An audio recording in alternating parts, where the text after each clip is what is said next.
Hello dear students, welcome back to organised knowledge channel. और आज की जो वीडियो है उसमें डिस्कस करेंगे वर्कशीट नंबर 29 फॉर क्लास 8 विषय सामाजिक विज्ञान है। और ये वर्कशीट आपके लिए 17 नवंबर 2021 के लिए शेड्यूल की गई है। आज की जो वर्कशीट है प्यारे बच्चों, उसमें भारतीय संविधान के मुख्य लक्षण चैप्टर को कंटिन्यू करते हुए भाग 4 जो है आज की वर्कशीट में हम पढ़ेंगे, जिसका टॉपिक रहेगा धर्मनिरपेक्षता। सो वर्कशीट शुरू करने से पहले प्लीज़ चैनल को सब्सक्राइब कर दीजिए, बेल आइकन को प्रेस कर लो ताकि आपको आने वाली वीडियोस की नोटिफिकेशन वो समय से मिल जाए। सो देखिए आज की वर्कशीट में क्या दिया गया है। धर्मनिरपेक्षता। धर्मनिरपेक्ष राज्य वह होता है जिसमें राज्य अधिकृत रूप से किसी भी धर्म को राजकीय धर्म के रूप में बढ़ावा नहीं देता। यानी ऐसा राज्य जिसमें राज्य का अपना कोई धर्म नहीं होता और वह किसी भी धर्म को अपने राज्य के धर्म के रूप में बढ़ावा नहीं देता। नागरिकों को किसी भी धर्म को मानने की पूरी स्वतंत्रता होती है और सरकार सभी धार्मिक मान्यताओं और आचरणों को समान सम्मान देती है। यानी सभी जो धर्म होते हैं सरकार के लिए वो सभी धर्म जो है वो बराबर उनको सम्मान दिया जाता है। अब हम इस बात को समझ सकते हैं कि कभी कभी देश का इतिहास यह तय कर देता है कि देश का संविधान कैसा होगा। ठीक है, संविधान जो है यानी संविधान, जैसे हमने जब भारत का संविधान बना तो उसमें जो भी पीछे घटित हुआ उन सभी चीज़ों को देखते हुए यह निश्चित किया गया कि भारत का अपना कोई भी धर्म नहीं होगा, सभी धर्मों को समान समझा जाएगा, सभी धर्मों को समान तवज्जो दी जाएगी। संविधान उन आदर्शों को तय करने में एक महत्वपूर्ण भूमिका निभाता है जिन्हें हम अपने देश और अपने प्रतिनिधियों के जरिए साकार करना चाहते हैं। यानी संविधान जो है वो क्या है, वो एक देश की आत्मा होती है। ठीक है, जिसके अंदर जो कानून है, जो नियम है वो लिखे हुए होते हैं और वो सभी आदर्श होते हैं जो कि एक देश और उसके जो प्रतिनिधि हैं उनको जो है सरकार किस तरह से देश को चलाना है, किस तरह से सभी नागरिकों को एक बराबर का हक देना है, सम्मान देना है, वो सभी इस रूल बुक में नियम की जो ये नियमों की बुक होती है उसमें होता है। हालांकि भारतीय संविधान एक लचीला संविधान है। यानी भारत का संविधान कैसा है, यह एक लचीला संविधान है। राजनीति की नई चुनौतियों को अपनाने के लिए इसमें कई संशोधन किए गए हैं। ठीक है, यानी ऐसा रिजिड नहीं है कि इसमें संशोधन नहीं किया जा सकता, इसमें आवश्यकता के अनुसार संशोधन किया जा सकता है। अक्सर संविधान में बड़े बदलाव का मतलब देश के मूल स्वरूप में बदलाव होता है। ठीक है, संविधान में बड़ा बदलाव जो है उसका मतलब क्या होता है, देश का जो मूल स्वरूप है, बेसिक जो चीज़ें हैं उनमें बदलाव होता है। ठीक है, उपरोक्त तस्वीरों में 24 जनवरी 1950 को संविधान सभा के विभिन्न सदस्य अपनी आखिरी बैठक में संविधान की एक प्रति पर हस्ताक्षर कर रहे हैं। 24 जनवरी 1950 में जो है ये बैठक हुई थी, आखिरी बैठक, जब सबने फाइनल जो कॉपी थी संविधान की उसके ऊपर हस्ताक्षर कर दिए थे।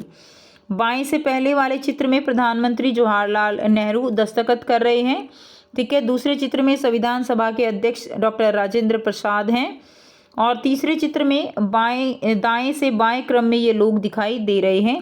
श्री जयराम दास दौलतराम और कृषि मंत्री थे, राजकुमारी अमृत कौर जो है स्वास्थ्य मंत्री, ठीक है, जान मथाई वित्त मंत्री, सरदार वल्लभ भाई पटेल उप मंत्री, उप प्रधानमंत्री तथा गृह मंत्री, तथा उनके पीछे हैं श्री जगजीवन राम जो है श्रम मंत्री जो है वो खड़े हुए हैं।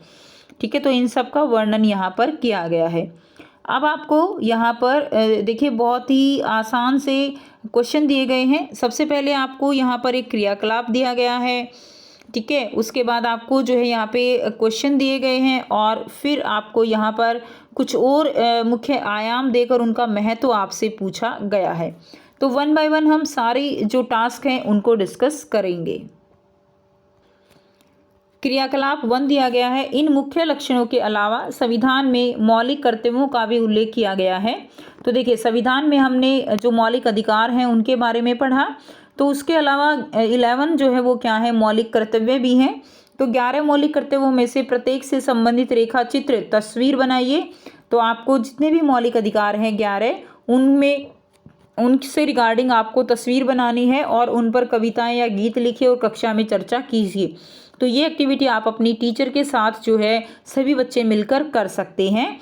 ठीक है, तो यहाँ पर अभी जो है केवल आपको जो 11 मौलिक कर्तव्य हैं उनके बारे में बताया जा रहा है और कैसे आप उनसे रिलेटेड चित्र बना सकते हो वो आपको यहाँ पर बताया जा रहा है। तो पहला जो मौलिक कर्तव्य है वो है राष्ट्र ध्वज और राष्ट्रगान का आदर करें। अधिकार तो हम सबको पता होते हैं कि ये हमारा अधिकार है, लेकिन बच्चों क्या आपने कभी सोचा है कि हमारे कुछ कर्तव्य भी हैं देश के प्रति, समाज के प्रति, लोगों के प्रति। जितने अधिकार हमारे लिए ज़रूरी है उससे कहीं ज़्यादा हमारे लिए कर्तव्य भी हैं। तो पहला कर्तव्य क्या है कि हम राष्ट्रीय ध्वज और राष्ट्रगान का आदर करें। दूसरा कर्तव्य स्वतंत्रता संग्राम के आदर्श जो है उनको संजोकर रखें। तीसरा भारत की प्रभुता, एकता और अखंडता की रक्षा करें। चौथा देश की रक्षा करें। पांचवा कर्तव्य है सद्भाव और भाईचारे को बढ़ावा दिया जाए। ठीक है, छठा जो कर्तव्य है हमारा संस्कृति की समृद्ध विरासत को सहेजना। सातवां प्राकृतिक पर्यावरण की रक्षा। आठवां वैज्ञानिक दृष्टिकोण। नौवां है सार्वजनिक संपत्ति को सुरक्षित रखें, उसको कोई नुकसान न पहुंचाएं। 10वां है व्यक्तिगत एवं सामूहिक गतिविधियों के सभी क्षेत्रों में उत्कर्ष की ओर बढ़ने का सतत प्रयास करें। और लास्ट जो हमारा कर्तव्य है माता पिता या संरक्षक द्वारा 6 से 14 वर्ष के बच्चों हेतु प्राथमिक शिक्षा प्रदान कराना। ठीक है, ये जो है हमारा क्या है कर्तव्य है। तो अब जितने भी आपके कर्तव्य हैं उनको आप कुछ इस तरह से अपनी कॉपी में चार्ट बना के और इनको सबको जो है आप लिख सकते हो।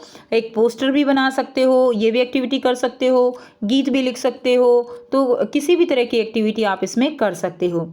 ठीक है, तो जैसे कि अभी अगर यहाँ पे देखें तो देखिए सबसे फर्स्ट हमने संविधान, राष्ट्रीय ध्वज और राष्ट्रगान का सम्मान करना बताया, तो आप इस तरह से राष्ट्रीय ध्वज बना सकते हैं। स्वतंत्रता संग्राम से रिलेटेड ये वाला चित्र बना सकते हैं। ठीक है, देश की रक्षा, राष्ट्र की सेवा में ये कर सकते हैं। भाईचारे की भावना में संस्कृति की समृद्ध विकास को सहेजना, ये वाला चित्र बना सकते हैं। तो यहाँ से बच्चों आप जो है वीडियो को पॉज करके धीरे धीरे और ये वाले चित्र इनके सामने जो हमने अभी ये ऊपर लिखा इनके सामने ये चित्र बना सकते हैं, या इस तरह से बना के आप यहाँ पर जैसे ये लिखा हुआ है ना, अगर आपको यहाँ से दिखाई दे रहा है तो बिल्कुल ठीक है, और अगर यहाँ से क्लियर नहीं है तो ये वाले पॉइंट्स मैंने जो है इसीलिए लिखे हैं ताकि आपको यहाँ से क्लियर जो है आप इसके बारे में लिख सको। ठीक है, तो ये वाले चित्र जो है आपको इसमें इस तरह से बना देने हैं। ठीक है, उसके बाद देखिए नेक्स्ट जो आपको दिया गया है क्वेश्चन 1 दिया गया है, निम्नलिखित स्थितियों में किस मौलिक अधिकार का हनन हो रहा है। तो यहाँ पर किस मौलिक अधिकार का हनन हो रहा है वो लिखना है। ए दिया गया है, यदि 13 साल का एक बच्चा कालीन के कारखाने में मजदूरी करता है तो ये कौन से अधिकार का हनन है, शोषण के विरुद्ध अधिकार। ठीक है, बी, यदि किसी राज्य का कोई नेता दूसरे राज्य के लोगों को अपने राज्य में काम करने से रोकता है तो ये कौन से अधिकार का हनन है, ये उसकी स्वतंत्रता के अधिकार का हनन है। सी दिया गया है, यदि किसी जन समूह को राजस्थान में तेलुगु माध्यम का स्कूल खोलने की अनुमति नहीं दी जाती है तो ये सांस्कृतिक और शैक्षणिक अधिकार का हनन हो रहा है। नंबर डी, यदि सरकार सशस्त्र बलों में कार्यरत किसी अधिकारी को इसलिए पदोन्नति नहीं दे रही है क्योंकि वह अधिकारी महिला है तो ये उसके किस अधिकार का हनन हो रहा है, उसके समता या समानता के अधिकार का हनन हो रहा है। तो ये जो है आप लिख देंगे। नेक्स्ट देखिए, नीचे दिए गए बाएं कॉलम में भारतीय संविधान के मुख्य आयामों की सूची दी गई है। तो जब आप वर्कशीट देखोगे तो उसमें यहाँ पे लिखा हुआ था ना आयाम, ठीक है, और दूसरे कॉलम में उनके सामने आपकी राय में यह आयाम क्यों महत्वपूर्ण है वो आपको यहाँ पर लिखना था।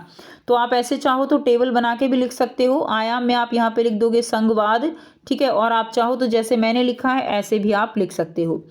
तो संघवाद का महत्व क्या होगा, संघवाद सरकार का वह रूप है जिसमें केंद्र सरकार और राज्य सरकार या क्षेत्रीय सरकारों के बीच सत्ता आंशिक रूप से विभाजित होती है तो वो क्या कहलाता है, वो संघवाद कहलाता है।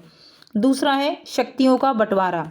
महत्व क्या है, शक्तियों के दुरुपयोग को रोकने के लिए यह प्रावधान किया गया है कि कार्यपालिका, न्यायपालिका और विधायिका की शक्तियां एक दूसरे से अलग होंगी। तीसरा है मौलिक अधिकार। मौलिक अधिकार देश के सभी नागरिकों को राज्य सत्ता के मनमाने और सत्तावादी उपयोग से बचाते हैं। ठीक है, तो ये क्या होंगे, मौलिक अधिकार होते हैं। नेक्स्ट है संसदीय शासन पद्धति। इसका क्या महत्व है, इसके अनुसार भारतीय जनता को बिना किसी भेदभाव के अपना प्रतिनिधि चुनने का अधिकार है। तो भारतीय जनता बिना किसी भेदभाव के इसके द्वारा इसके जरिए अपना प्रतिनिधि चुन सकती है।